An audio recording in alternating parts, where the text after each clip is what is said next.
slow code looks. Oh, yeah. I know. Guessing y'all are from Asheville? We are from North Mac. You guys like take a bus here or? Yeah. Spend the night too. That's gotta be an early morning. Oh, if you spent the night then.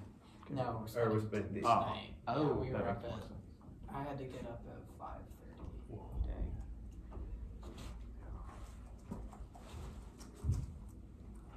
Oh, I think even what time you woke up. I was up at 4. He didn't even have to ride a bus. He drove here. He should have said something. You know what he does in the morning? He runs. That is healthy. It's weird. It's medically proven to be good for you. It's weird. Are we all ready?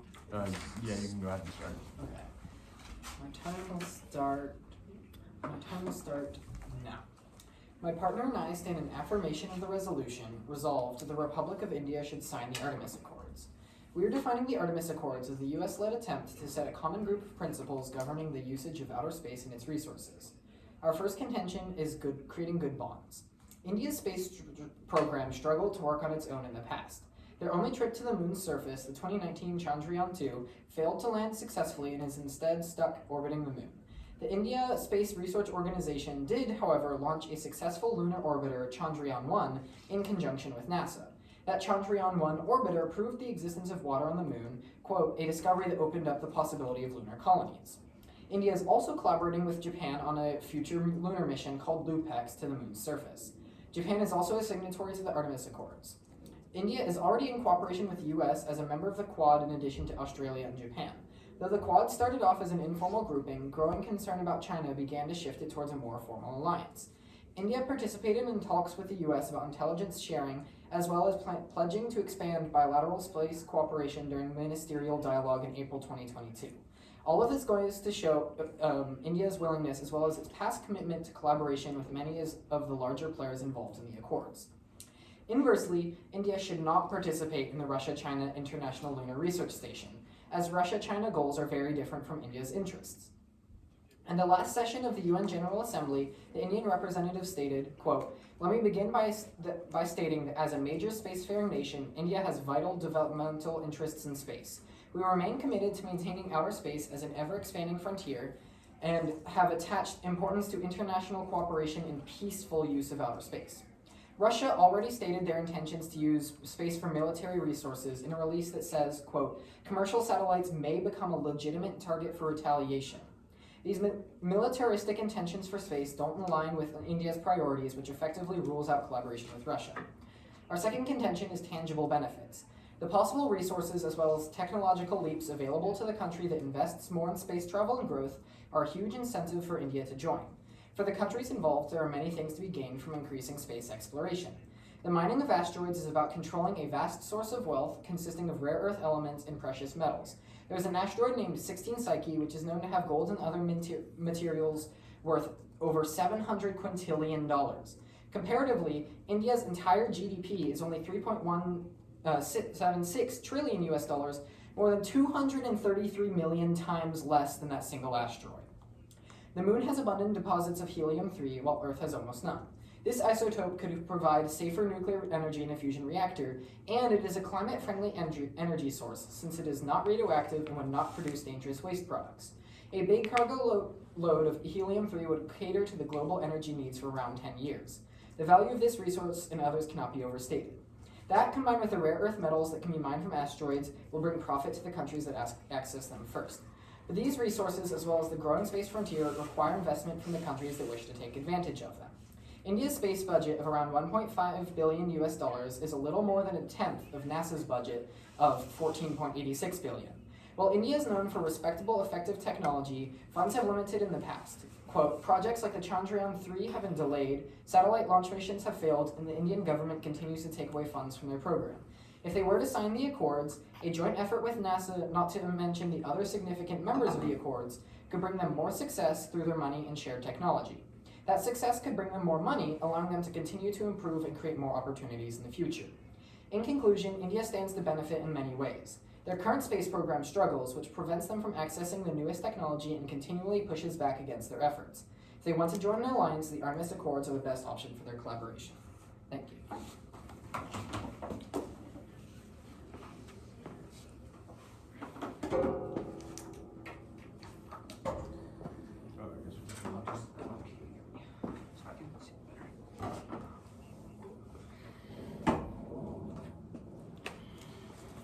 Judge ready? Yeah. Opponents ready? Partner ready? Yes. Time will begin on my first word. Zach and I negate the resolution. Our first contention is upsetting Russia. In the status quo, India has close ties with Russia. Sen 22 explains this, that India wants to maintain a positive relationship with Russia because it needs Moscow's support in resolving its territorial conflicts with its neighbors, especially China. It also wants to continue to enjoy economic and military support from Russia. Furthermore, Russia repeatedly supported India at the UN on issues like Kashmir. This close relationship is significant for the Indian economy. The Indian embassy provides that, as per Russian figures, bilateral trade amounted to $9.31 billion, with Indian exports amounting to $3.48 billion and imports amounting to $5.83 billion. Reuters 23 finds that Russia supplied India with $13 billion of arms in the past 5 years, and New Delhi has placed orders with Moscow for weapons and military equipment exceeding $10 billion. These quotes are significant because they prove just how important ties with Russia are for India. Moreover, India has benefited immensely from Russian aid in the space race. Chaverty 21 explains Russia is planning to set up ground-based stations in India for receiving communication signals from GLONASS. Similarly, ISRO will be allowed to set up IRNSS ground stations in Russia, calling it another giant leap in Indo-Russian collaboration in the realm of space. Indeed, PDI 21 adds that India and Russia vowed to deepen collaboration in the space sector, including in the human spaceflight program, and signed an agreement for the cooperation in building as well as the operation of launch vehicles. The signing of the Artemis Accords affects these close ties. Ramonthon 21 finds that the development of two rival programs and two potentially conflicting frameworks for lunar governance creates a new dilemma for India. The decisions it takes will be based not just on its lunar ambitions, but also the state of its relations with three major powers, spearheading voyages to the moon and beyond. Faust 22 explains the head of Russia's space agency said that the Lunar Gateway, part of NASA's Artemis lunar program, is just too U.S.-centric for it to participate in. Even though the Gateway leverages the existing International Space Station partnership, the impact is economic collapse. With the criticism of the Artemis Accords from its BRICS allies, India should not sign the Artemis Accords to upset its delicate diplomatic balance with more billions of USD in trade between India and Russia. India cannot afford to upset its ally. Our second contention is economic disproportion. The Artemis Accords disproportionately benefit the U.S. at the expense of signatory states. Mike 20 explains that as Boley and Byers take special aim at the planned bilateral agreements known as the Artemis Accords. In promoting them, the U.S. is overlooking best practice, a concerted strategic effort to redirect international space cooperation in favor of short-term U.S. commercial interests with little regard for the risks involved. Jessica 22 furthers, the Artemis Accords are not collaborative multilateral rulemaking, but rather the export of U.S. laws abroad. The U.S. intends to use the Artemis Accords to claim property rights in space. Jones 20 states, although the Artemis Accords are not explicit about property rights, what the U.S. said to Reuters is it is consistent with the U.S. policy on this point, which is that the return of humans to the moon for long-term exploration and utilization, which importantly will involve commercial as well as international partners. The Accords are likely to cement any deal-making in favor of the U.S. at expense of other countries like India. Edith 13 explains the global community is experiencing an economic recession. Outer space development isn't emerging as an answer. The question is, to whom will the benefits accrue? Once legal rights and space resources are granted, only those with the capital to take advantage of the new laws and policies will be put in a position to profit. Jessica 22 agrees, saying, when countries, especially powerful ones, create rules that run counter to these norms, multilateral institutions can unravel, or worse, become irrelevant, resulting in less equitable institutions that favors powerful nations and provides an unfair opportunity to reap economic benefits. The negative effects of this sort of income inequality is severe. The UN themselves explain that high levels of inequality of opportunity discourage skills accumulation, choke economic and social mobility, human development, they consistently depress economic growth, they increase social discord and tensions while triggering violence and conflicts. Negate today for a better tomorrow.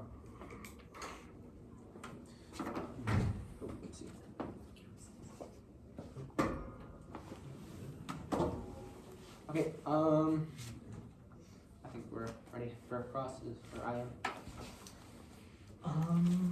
How would you like first question? Yes, let me get the timer up. That's good. Time will start now. Wouldn't the possible money from mining on the moon and asteroids outweigh the money that they currently get from trade with Russia? No, because, so as I said in my second contention, the way that the Artemis Accords are built disproportionately affect the U.S. So far more of the spoils of the asteroid, which, do we even have the technology to mine that asteroid as of right now? Like, could we, if that asteroid was right outside of Earth's atmosphere, could we go mine it and bring it all back? Like, how long would If that it was process right take? outside of Earth's atmosphere, yes. Okay, The where is main, it then? The main struggle is getting to the asteroid belt where it is, but NASA's program have a plan for that right now, Do which they have they're a implementing. timeline for that? Like, Yes, 30 by years? 2030, they're hoping to be at this asteroid and mining it and returning resources. Okay, how much is the return per trip? Like, is it like what proportion of the asteroid are they able to get, and how long does it I take? do not have a card for exactly how much they can take per thing. But anyway, to continue with your question, anything that they get from this by 2030, whatever they are able to bring back, will go mostly benefiting the U.S. and not India, while India will be more immediately affected by the effects of this income. Well, then those effects will lead to the sort of income inequality between countries that I'm talking about. But you have to understand that the scale of this money is just on another level. $700 quintillion, even if India gets 5% of that, that is thousands of times more than their current nationwide GDP. First of all, we're talking about what will happen in 2030, and we don't even know how much amounts. And I honestly would be worried if that much money entered the world economy at one time. The amount of inflation that something like that would cause could be disastrous. So even if we did get the asteroid, it could end up crashing the economy because of how much money you would be. Because I don't know how much money is it currently in the global economy, but I assume that is thousands more times than is currently in it. So that would be incredibly dangerous. Do you wish for your question? Yeah, sure. So you say that so India's goals does not line up with Russia and China's goals. So could you elaborate more on what Russia and China's goals are and why India can't work with them on anything? Like, because they're working with them right now, and it's, from what we've said in our case, it is mutually beneficial. So why, like, when does this stop, or why is this not correct? Basically, India, as we said in the last meeting of the UN General Assembly, they said they're committed to using space in a peaceful manner. And we have a quotation stating that in a release from, I don't remember exactly what Russian official, but a Russian official stated that they are willing to use satellites and other anti-satellite equipment to attack commercial satellites in orbit. But then the Artemis Accords, which are U.S.-led, as you said, the U.S. has Space Force, which is literally a military in space. So why is this different? Like, then India's values aren't lining up with the U.S.'s either, so why should they be joining the Artemis Accords? Because the U.S. has Space Force. The Space Force is a defensive thing. It's meant to act as a sort of counter attack mechanism if someone were to attack them first. It's merely a protection. That's my best time. Are you guys gonna take any part? Yeah. Okay.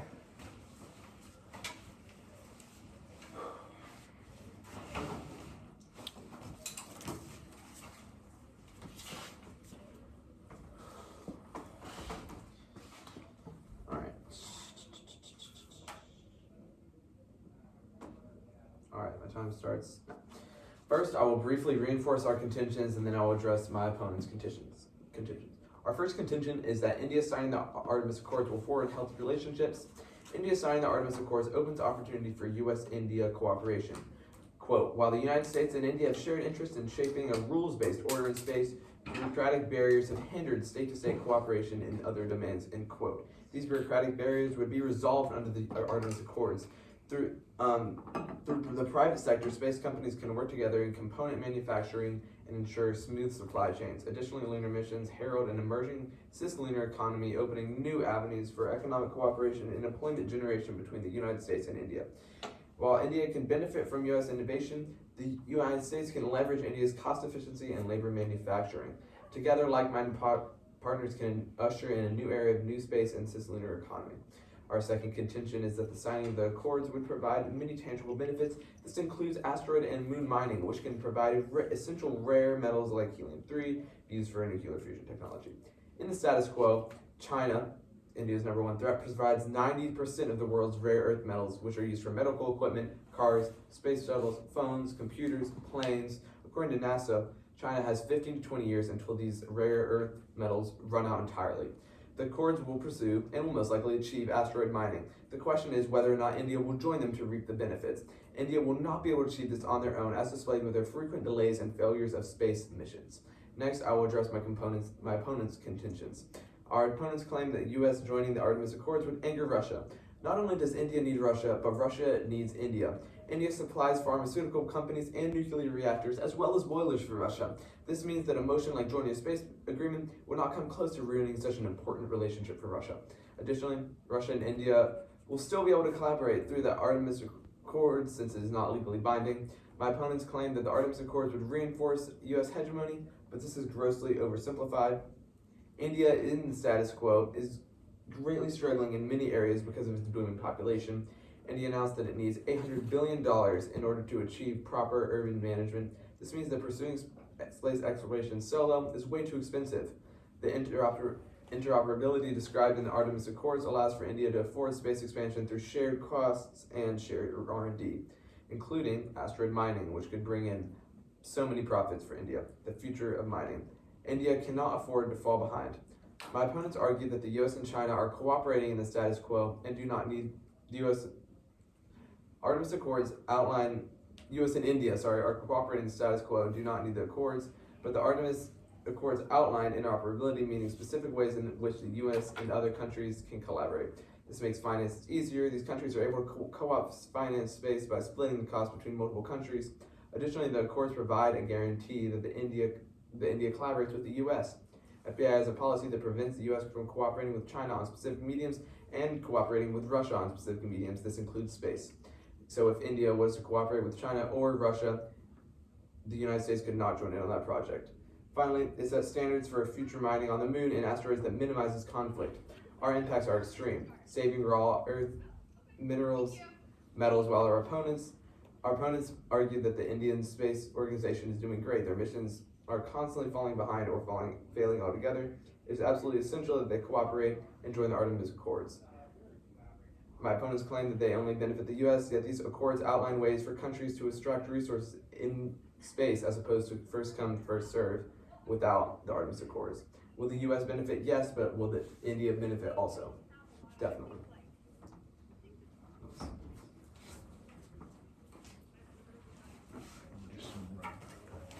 Do we have cross? Oh yeah. No, I haven't even read it yet. We'll take we're some. gonna take some running break. Yeah.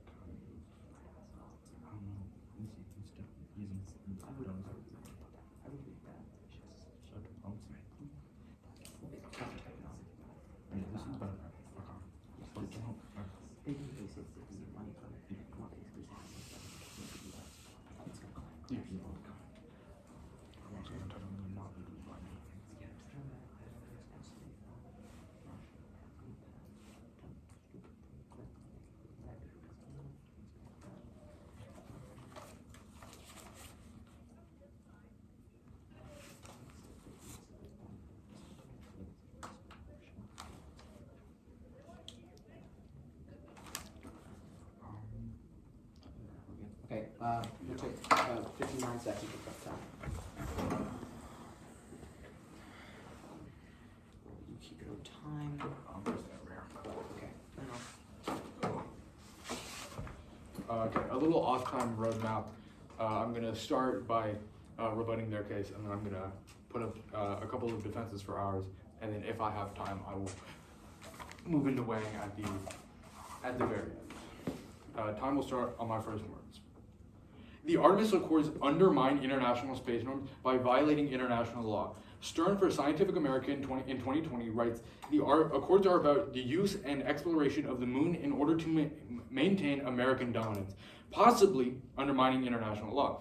Hobe adds that the Artemis Accords are an attempt by the Americans to walk softly to legitimize their deviation from the Outer Space Treaty. It is in India's best interest to join China's initiative. Lately 21 writes, in September 2014, a memorandum of understanding was signed between India and China, enabling them to encourage cooperation in outer space. Now, the Lunar Research Station project offers an opportunity for both nations to bring such paper promises into reality.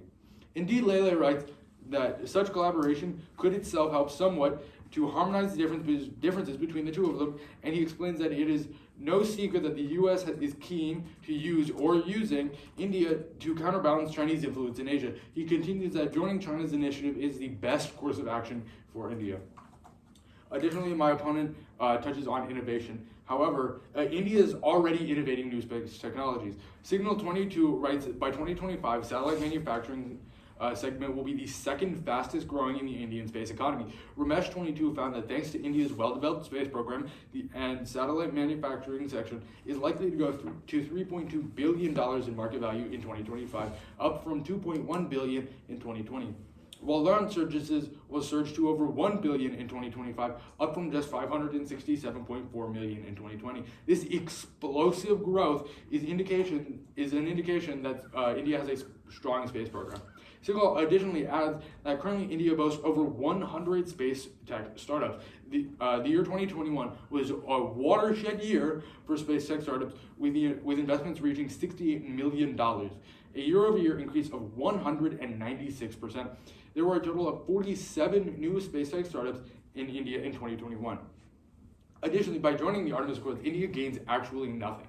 Lele 21 adds that the United States and China are far ahead in India in moon excavation, and it is the reality that India cannot match them. Hence, from a technology point of view, India is unlikely to gain much by joining any U.S. moon projects. India, which has major space accomplishments, should join such programs from a position of strength. Unfortunately, India's moon program has not made satisfactory progress. India needs to first consolidate its own agendas. Additionally, other countries will not see benefits from the Artemis Accords because the U.S. will have too much unilateral power. O'Brien 20 explains that the United States will unilaterally interpret the Outer Space Treaty to allow space resource extraction. There will also be safety zones to avoid harmful interference with such operations. The effect is to establish exclusive economic zones, especially if harmful interference is defined to include economic harm, not just safety. This is a slippery slope of using unilateral action to establish economic rights rather than an international agreement. As for defending our case, my opponent talks about how it is not legally binding. And this actually hurts their case as well. If it is not legally binding, then the United States has no reason to help India when it comes to their space mining, which they have claimed to be so beneficial. Why would the United States give India all of these quintillions of dollars in resources if they are not obligated to? Additionally, they talk about how the United States and India are currently cooperating. And while this is true, they are cooperating. India is towing a fine line between the West and more autocratic powers like Russia. And considering Russia is a major trading partner with India, it is crucial that they stay in the good graces of Russia so their economy does not completely collapse. Negate today for a better tomorrow.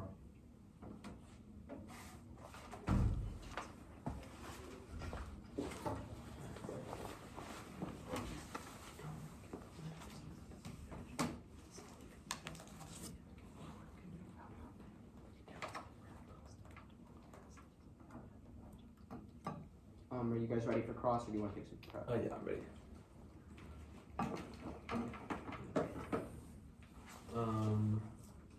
Should I take the first question? Yes.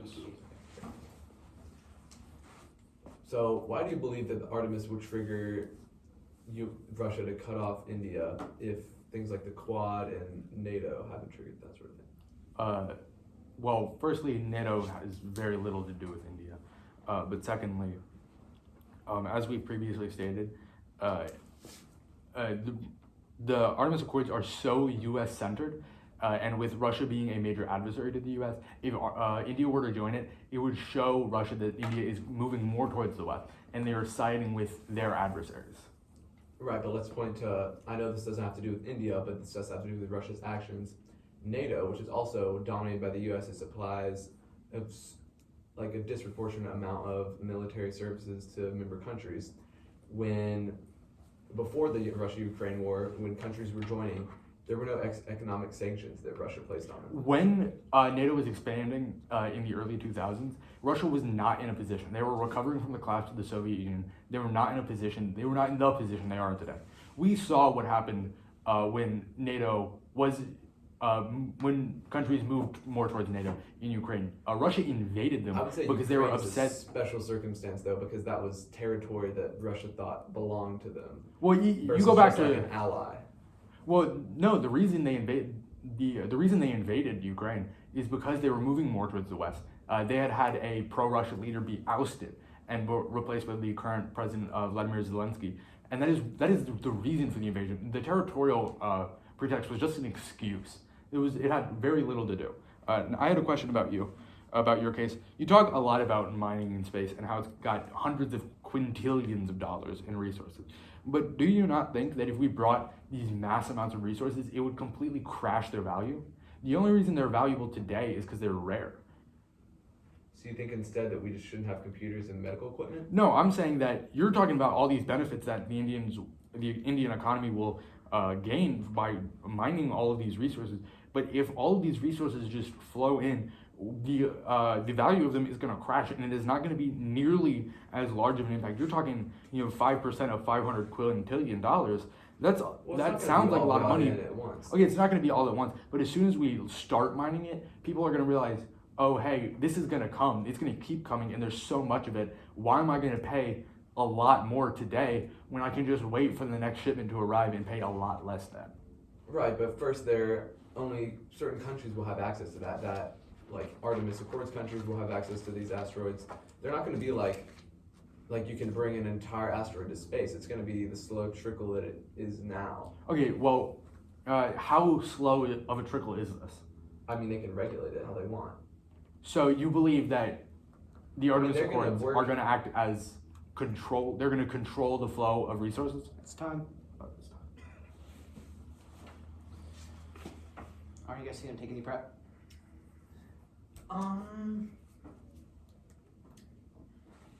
I'll take maybe 30 seconds. Do you just want running prep? Yeah, I'll just take it.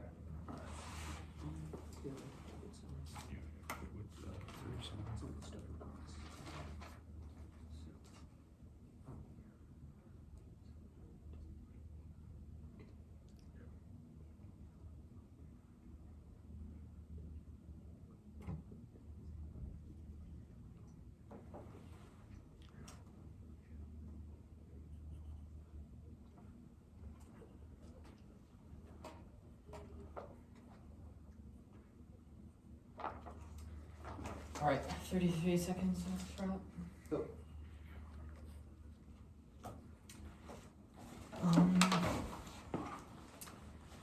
Are my opponents ready? Yes. All good? Judge ready? Okay. I will first go over our contentions and then address my opponents' contentions and their responses to our contentions. My time will start now.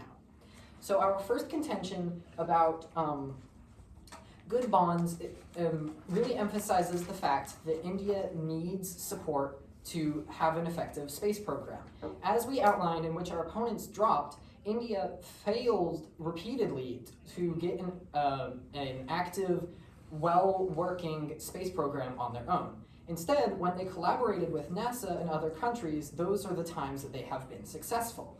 So, right now, India isn't able to get to the places it wants in space without outside help. Then, as we explained, the best option for India is the Artemis Accords. If they were to go through the Russia-China group, they would be having to go back against their wishes to use it peacefully, as we indicated that Russia has wished to use, or has already stated their intention to use satellite weapons and anti-satellite weapons. Then we said about the economic prospects of space mining. Our opponents also completely dropped our contention about, our point about helium-3, a different type of mineral on the moon that can be used for safe and radioactive-free nuclear fusion that could provide a safer energy future. And then as my partner pointed out in the rebuttal, even if these materials lose value due to inflation, like lose inherent value due to inflation, they still have the value of being needed for these specific, very valuable resources and other things. Without these, we would run out, we would no longer be able to create any computers or anything else like that, which would probably limit our ability to get back into space, effectively cutting off that option forever. So we will need to get into space at some point. The question is which countries do and which countries get that benefit. And India should, for their best economic interest, should be one of those countries.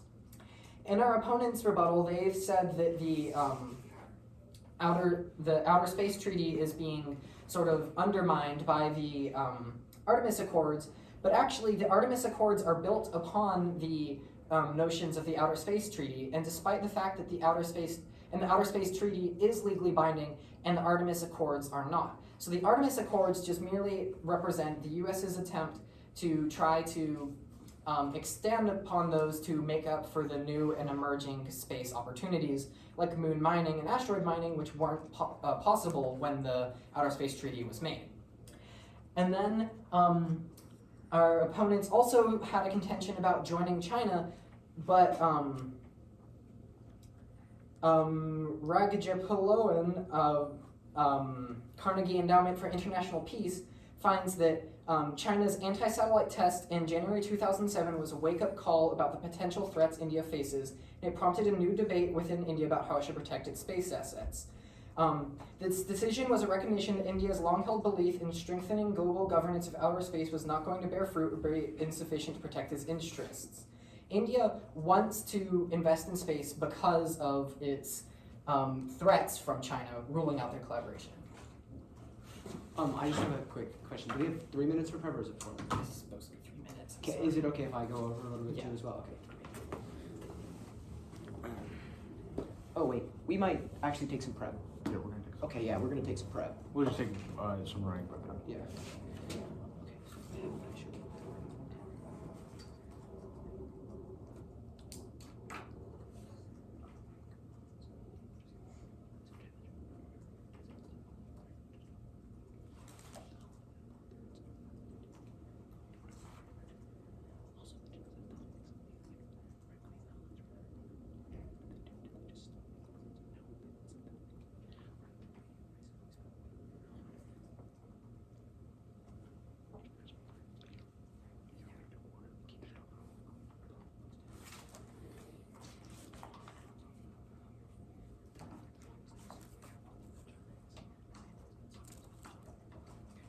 That we took about 44 seconds. So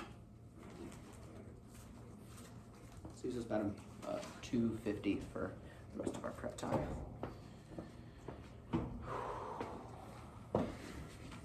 Time will start on.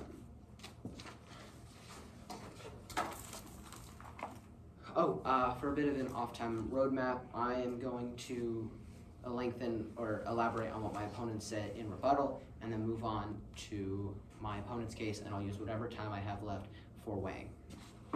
Time starts on my first word. Our opponents are saying that Russia won't shoot itself in the foot. Russia won't stop trading with India because of them joining the Artemis Accords, and this is simply not true. They mentioned NATO specifically, and as Ukraine moved to join NATO, as it became more Western-leaning, Russia literally declared war on it. Now, Russia might not be in the position for another war, especially with India considering its geopolitical strength, but they will, Putin, who is a megalomaniac, if he sees a country that he's allied with or even has close ties to getting more Western friendly, he will do whatever he can to threaten them and to stop them from leaning more towards the West.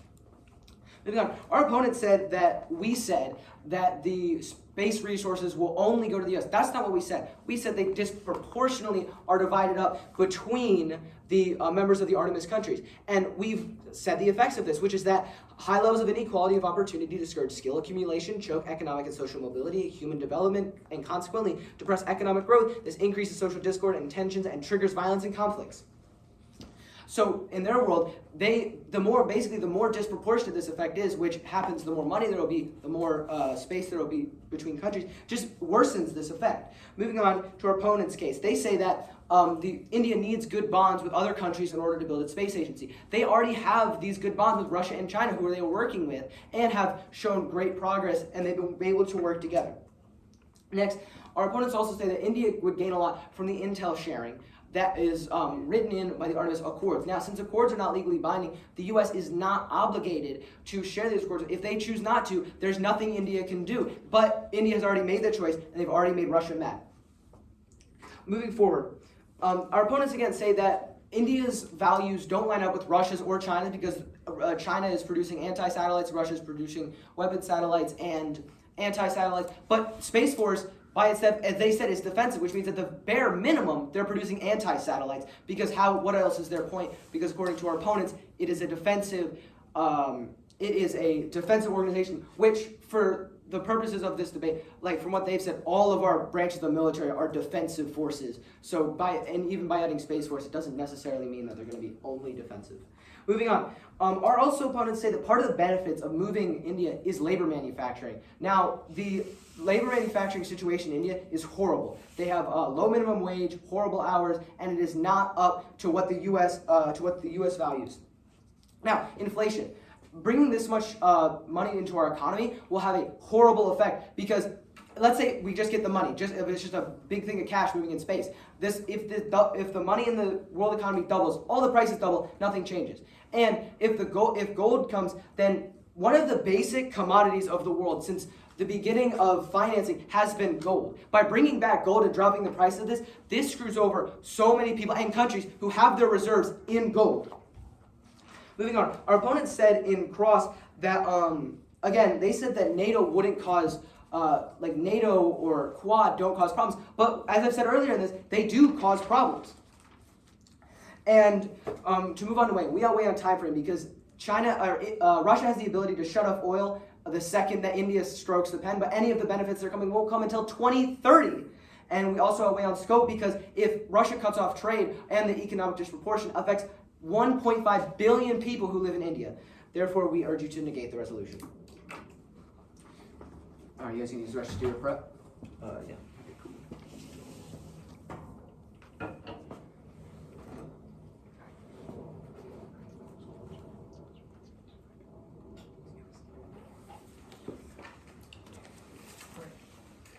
Do we do cross and then do prep? Yeah. Oh, yeah, sorry. I always forget about cross. Would you like first question? Sure. The time will start now. In your rebuttal, you stated that the U.S.'s space capabilities are greater than India's. So would they stand to benefit from joining with a greater space capability? As you've said and we have said, the Artemis Accords are not legally binding, so there is really no incentive for the United States to share its technology, to share what it knows with India. Right, I would argue that there is an incentive in that by joining the Accords, the U.S. gains a powerful ally in India that they would really appreciate to keep and protect and keep them as an ally. If they immediately cut them off, then India would probably leave and go support China, which would. But even in the status quo, when alliances. they don't say that, the U.S. still keeps this in Quad, which you mentioned. So even in the status quo, the way things are right now, the U.S. still has this ally in India that you're talking about, but just by doing this, it puts India in a precarious position. But the Artemis Accords are the specific goal to mine. Those Quad alliances are merely like sort of military groups to sort of cut back against China's control. The Artemis Accords are specifically for governing space exploration. Okay, so and space mining. why would the United States want to share any resources they mine from space? Well, if India were to join, they could create a binding agreement. Right now, the Accords aren't binding, but if they were to decide on a collaboration and decide to join these processes, they could set up an actual binding agreement on how much money and how much of the resources. So that would be a separate treaty, which is outside of the frames of this debate, because we're not talking about asteroid mining, we're talking about the Artemis Accords, which is primarily focusing on exploration and technology sharing, which isn't even legally binding. Okay, I had a question. You talked in your summary you talked in your case actually about how Russia is developing weapons in space. But as I brought up in my rebuttal, and I believe my partner brought up in his summary, the United States has a space force. This is a branch of the military focused on space. And while you claim it's defensive, the United States has a Department of Defense. Right. But our military is not solely defensive. what's to say there's a difference between the rest of the armed services and the Space Force? That's not quite the claim we were making. We were stating that, so one aspect of China-Russia treaty involving space is it's going to be directly affiliated with military actions like anti-satellite missiles, whereas Artemis is a purely peaceful establishment. It's just a difference between the two treaties with the governments. So still, any intel sharing, so even rocketry, even if India develops rocketry and they were to share it, even though it's not legally binding, the U.S. could then implement this separately in Space Force because its intel sharing has no reach, that has no boundary that you said. So they could take that rocketry that was meant to be used for peaceful asteroid mining or missions to the moon and attach it to some India's missiles. going to build rocketry. They said themselves that they're pursuing peaceful activities. They're not Okay, well, But we're not saying, we're saying propulsion systems. I think that's. Yeah. Okay. You guys have, I don't know. Yeah, we still have 2 minutes 30 preps. Yeah. You're gonna go about 2:30. We have about a minute 40 left, or a minute 20 left.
Oh, this is different.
Okay.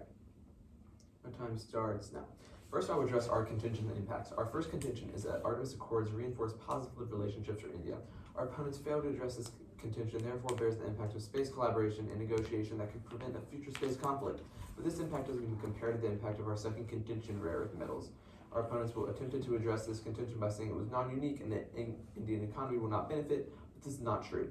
Sure, maybe rare earth metals will not be worth $500 quintillion once asteroid mining is prevalent, but there will continue to be incredibly high demand and inelasticity of demand and keep a relatively low supply, keeping prices decently high. Strides are being made every single year. Japan recovered 1 gram from an asteroid, which is a massive achievement, proving that it is possible to land on asteroids and then extract metals. Our impact wins in magnitude because while our opponent's impact is that Artemis Accords will result in economic inequality through the economic decline of India, we've proven that not joining the Accords and getting the foot in the door will create even more inequality. Not only is India's cooperation cheap and cheap manpower necessary for the acquisition of these metals, but if India does not participate, they will be left in the lurch economically. We concede that economic inequality will occur through the mining of asteroids, but this inequality will be even larger if India decides not to participate at all. Our opponent's contention is that the accords will ruin their foreign relationships with Russia. This does not bear weight because it is built up a single hypothetical. Russia is so angry by Artemis that it decides to take the drastic measure of cutting them off economically, losing access to pharmaceutical products and nuclear reactors, which they have consistently not done in the past through Quad and NATO joining countries other than Russia, Ukraine. I'll see that. My opponent's entire argument is based off a slippery slope fallacy, whether that is inflation or the Russia-India conflict. Their second contention is the U.S. accords are too U.S.-centric, but we've proven again and again this is true, citing the purpose of the accords being fair distribution of space and collaboration. Would U.S. benefit? Yes, but would India also benefit? Definitely. They instead suggest joining. Okay, in there. Okay, we'll use, I think we have 2 minutes or 1 minute. Yeah, we'll just have run prep time. Okay, I think we have 20 left.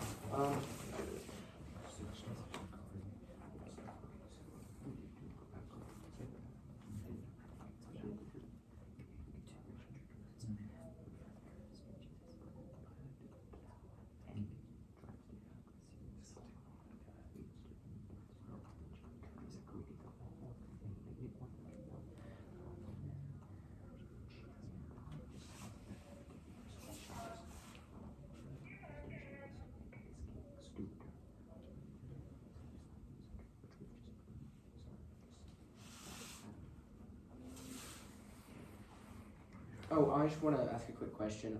You said that Japan got 1 gram of gold. Did you guys mention this like anywhere before your first summary? That was, I think that just came up in the summary. Yeah. Okay. I think that should be. Yeah.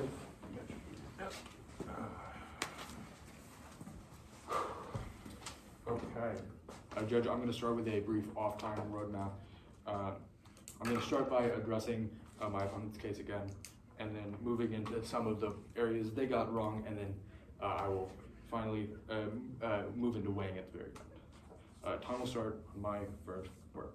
My opponent claims we never address collaboration. However, this is false. They say that India needs to collaborate with the US, but as we previously stated, India is currently collaborating with Russia to great success. They have a very successful space program despite its small budget. That shows how collaboration with Russia is successful. Additionally, my opponent loves to talk about the rare earth minerals, and I'll give the example of gold. Currently, India has the 9th highest gold reserves in the world. If we brought hundreds of quintillions of dollars of gold, those reserves are going to be worth nothing. This is why you need to negate the resolution, even though quote-unquote benefits are not good for India. Additionally, as we've previously stated and our opponents have previously stated, this treaty is not legally binding, meaning any benefits they claim are not guaranteed, while the downsides we claim are guaranteed. That moves me into my weighing. I'm going to start with probability. If India signs if India ratifies the Artemis Accords, Russia will be upset, and this isn't just a hypothetical. We've seen them be upset with prior actions where countries move to the west. They gave the example of, I will reinforce the example of Ukraine. Ukraine was moving more towards the west, and that led to a war. And while war with India is not likely, economic ties being severed are likely. This will lead to a massive economic collapse, affecting 1.5 billion people. This drastically outweighs the one scope, as the 1.5 billion Indians that would be affected by an economic collapse scales in comparison to the potential benefit that the United States may see. As for time frame, India needs to negate the resolution today, as if it is affirmed, Russia is going to be upset, and this is quick. They're not slowly going to cut off economic ties. It'll be a quick, total economic tie severing, which will lead to economic collapse. Negate today for a better tomorrow. Hey, good job. Yeah. Good job. 1 second. Can everyone tell me the first name of